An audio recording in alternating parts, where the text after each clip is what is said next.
নমস্কাৰ।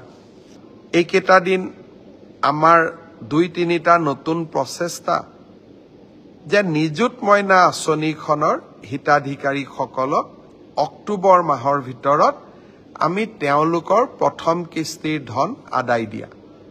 মই মোৰ ভাগিনসকলক অনুৰোধ কৰিম আৰু আকৌ এবাৰ প্ৰতিশ্ৰুতি দিম যে নিযুত মইনাৰ ধন আপোনালোকৰ একাউণ্টলৈ আহি আছে। 15 ছেপ্টেম্বৰত আমাৰ প্ৰথমটো ৰিক্ৰুইটমেণ্টৰ পৰীক্ষা আৰম্ভ হ'ব। 11 লাখ প্ৰাৰ্থী। পৰীক্ষা পতা সহজ নহয়। যোৱাবাৰ প্ৰাৰ্থী কম আছিল কাৰণে চেণ্টাৰ কম আছিল। এইবাৰ চেণ্টাৰো বহুত, প্ৰত্যাহ্বানো বহুত। কালিৰ পৰা আমি প্ৰস্তুতি কৰিম যাতে পৰীক্ষা সুন্দৰ কৰি হয় আৰু পৰীক্ষা আমি যাতে সফলতাৰে পাৰ কৰিব পাৰোঁ। পৰীক্ষাত নকল কৰা বা পৰীক্ষাত নিয়মৰ বাহিৰত গৈ যিসকলে কপি কৰে, নকল কৰে, তেওঁলোকৰ বিৰুদ্ধে আমাৰ চৰকাৰে এখন বিধানসভাত আইন প্ৰণয়ন কৰিছে। ইয়াৰ ফলত পৰীক্ষাত নকল কৰা ব্যক্তিজনক গ্ৰেপ্তাৰ কৰাৰ উপৰিও তেওঁৰ ঘৰুৱা সম্পত্তিসমূহো চৰকাৰে অধিগ্ৰহণ কৰাৰ এক ডাঙৰ ক্লজ এই আইনকেইখনত আছে।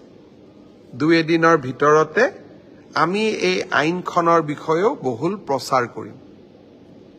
মই আশা কৰিম মেধাৰ ভিত্তিত নিযুক্তি। বহুতে কয় মোৰ মেৰিট আছে কাৰণে মই চাকৰি পালোঁ। এতিয়া ফেশ্বনো এটা আছে যে আমি বিজেপিক কিয় ভোট দিব লাগে, আমিতো মেৰিট আছে কাৰণে চাকৰি পালোঁ। মই এটাই কথা ক'ম, মেৰিট আৰু মেৰিটৰ ভিত্তিত পৰীক্ষা পাতা এই পংকিলতাৰে ভৰা সমাজত ইমান সহজ নহয়।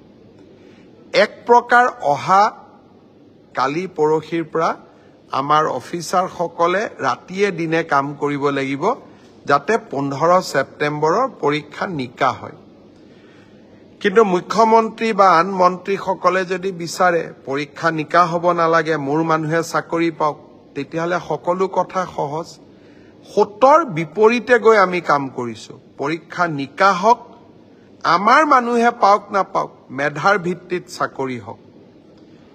এই সংকল্পক সিদ্ধিলৈ ৰূপান্তৰ কৰা এটা অতি কঠিন কাম।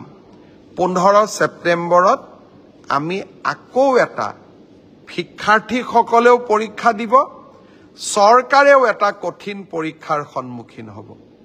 মই আপোনালোকৰ সহায় সহযোগিতা বিচাৰিম। আমি কেইবাটাও টেলিফোন নম্বৰ দিম। কোনোবাই যদি ক'ৰবাত কিবা এই ধৰণৰ বেআইনী ঘটনাৰ সুযোগ পায়, নকল কৰাৰ ঘটনাৰ খবৰ পায়, কিবা